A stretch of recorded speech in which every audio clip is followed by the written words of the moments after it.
This is the Realme X50 5G, and I've basically been using it for a month now, and for what it's trying to bring to the table as currently the lowest price budget mid-range phone versus the competition, and also the lowest price 5G device as well, I'm left with the feeling that, you know what, it's just good enough. And in this review and my experience with it, I'm going to tell you why. Let's start with my experience and what is front and center to how we use our day-to-day smartphone, which is none other than the display. It's a huge 6.57-inch IPS LCD display with a full high definition plus resolution and a crazy 120 Hz refresh rate. Yes, 120 Hz refresh rate for £299.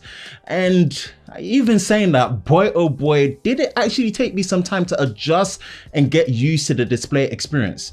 Here's why I'm saying that. Firstly, having been so used to having OLED and AMOLED displays for so long, at first when I unboxed the X50, which I'll have links in the description below as well as the cards above, you know, I could instantly see and feel like the display just didn't feel as vibrant as my eyes have been used to for so long.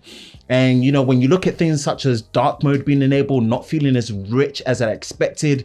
And next, it was the brightness as well. Apart from obviously using it at nighttime in terms of the usage of the display, I did feel like this display needed to be at full brightness all the time. And even when it comes to things like extreme outdoor situations, you know, it kind of left me feeling like it was a bit of a struggle initially. Last is the dual hole punch on the left of the display. And yes, genuinely, I have no issues with hole punches.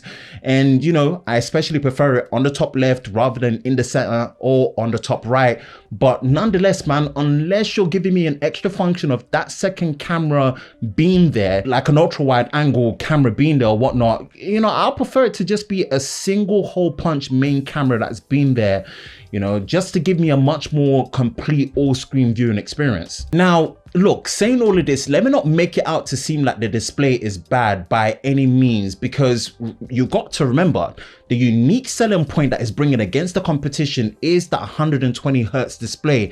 And that is a next level experience that sets it apart from the competition. To be honest, it took me like a good 10 days so that I could get used to this type of display, especially it being LCD versus AMOLED. But once I did, and especially with the 120 Hz experience, man, it was nice to have such a smooth display experience at this price point. After a recent smooth scrolling update to the OS, it felt like everything just tightened up a bit more, you know, when it comes to things like the response, the scrolling, the frame response. And honestly, you know, it just became more of a dream to use with the update with the 120 Hz. But I did keep asking myself that at this price point, would I have given up the 120 Hz as a unique selling point headline versus the competition and went with something like a AMOLED display at full high definition at 60 Hz or maybe even 90 Hz and a brighter panel? And honestly, for someone like me that really prefers high refresh rate displays, it's hard for me to admit this, but I think I would have given that up, because having spent enough time with it, it's something that kept coming up all the time. But I've spent enough time on the display. All I have to say is that once you get used to it, it is good enough and you will be fine. Now, let's look at the overall physical hardware and build. And I have to say it's overall, again, good enough. I would say that the footprint is quite big overall in my opinion, but that's not much of a thing, as it does help it having the biggest battery versus the competition, which we're going to get down to a bit later.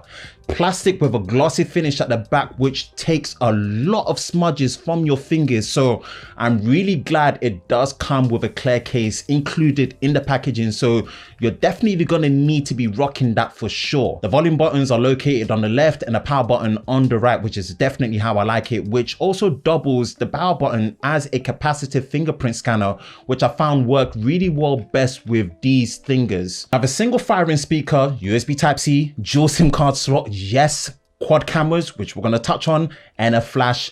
As stated, you want to use the case on there because it's slippery and the smudges as well, but the overall build, again, is good enough. Now, this is the best part of the phone in my experience. Specs, overall performance, and the battery. And this to me is the biggest winning highlight, and honestly the surprising part of what made me enjoy the phone a lot more, which was actually the UI experience with the Realme UI. It comes in a single SKU which consists of a Snapdragon 765G, 6GB of RAM, 128GB of non-expandable memory, a nice capacity of a 4200 mAh battery which supports 30-watt dart charging. At this price, this is the perfect config to me, and this is the biggest win here for the X55G. The OS running Realme UI on top of Android 10 really surprised me, and I can't lie, I had a prejudgment that basically if it ain't stock or Oxygen OS for Android, then nothing can make me enjoy an Android OS, but boy was I wrong. The performance didn't skip a beat. I never felt like I had to wait for the phone or the phone was slowing down in any way, shape or form. Also, features such as clone phone for easier app and content transfer from other previous devices, a quick toggle in the drop down settings for dark mode to be enabled, the Realme Lab section where you've got additional smooth scrolling features that makes the phone feel even more responsive with the 120Hz and the specs that's in there. And obviously my favorite one, app cloner. This really takes advantage of the dual SIM by having things such as 2 WhatsApps and whatnot, and duplicate apps that are supported with it. But now, although feedback about the dual apps, when it comes to things like WhatsApp, for example, on the second duplicate apps, there's no way to restore your previous conversations via your Gmail backup or even on the onboard storage. So I have to say, Realme, this is something that needs to be addressed and can be fixed in a software update, because I've not had that problem with previous devices that do this. So it's something I thought let me just point out if you're getting this phone. Also, the haptics are nothing to write home about. It's something that I pretty much disable straight away because the experience is not that great, and that's something I wish that they really worked on to make the typing experience and the overall UI experience much nicer when it came to the haptic feedback. The battery experience was great and no issues to me lasting the whole day, and I feel if I didn't need to full brightness the screen all the time, it would have been even better. But what impressed me was the charging, as it uses the 30-watt very efficiently for the 4200 mAh capacity size, with a recharge time which is basically around 50 minutes give or take from 0 to 100%. So overall, this is the best part, this part for the Realme X55G, and I would say that actually this is actually above more than just good enough. It's actually really good. Camera is the final talking part, and honestly my experience with the X55G was a valued lesson for me, knowing what was my minimum standards and experiences and expectations of what is a good enough smartphone camera experience from day to day. And I guess at the price, we're gonna come back to it. It is good enough on paper, but I think it left me with some question marks rather than a complete and good enough experience when it came to the camera. Let me give you some examples. There are 2 cameras at the back here. Both of them are rated at 2 megapixels, and one is a macro and one is a depth sensor. Why? Not needed at all, and I would rather they not be there and went for a slightly sharper around 12 to 13 megapixel ultra wide lens rather than the 8 megapixels, and kept it as a dual camera with the main wide and the ultra wide.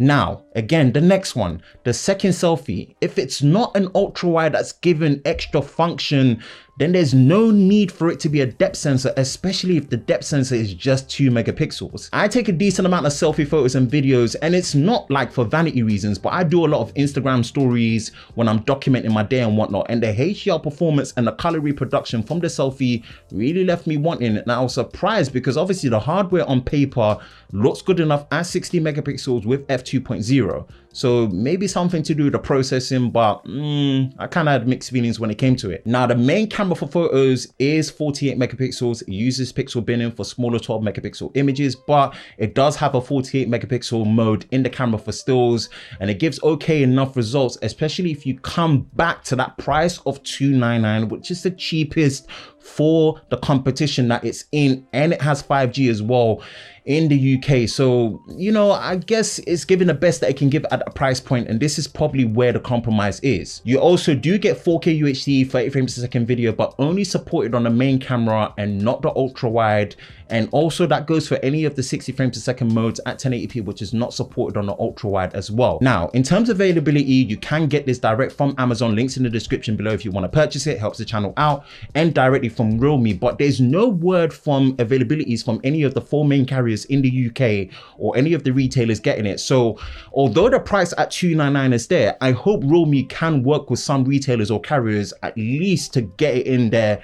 But I would say that the $299 price outright is attainable enough. So that's just something I wanted to get out there. Overall, like I said, this is my review and my experience of the Realme X50 5G. They've done a good enough job, and I think it's a good enough purchase if you want to get your foot in and have a slightly future compatible 5G device at a decent price. So that's it for me. If you enjoyed content like this, you know exactly what to do. Hit that subscribe button, hit that notification bell so you're part of Team TLS, the Tech Lover Squad, so you don't miss any new videos that is posted on the Lover of Tech channel. Let me know your thoughts in the comment section below. I hope you guys are safe during this time. I will catch you in the next one. Peace.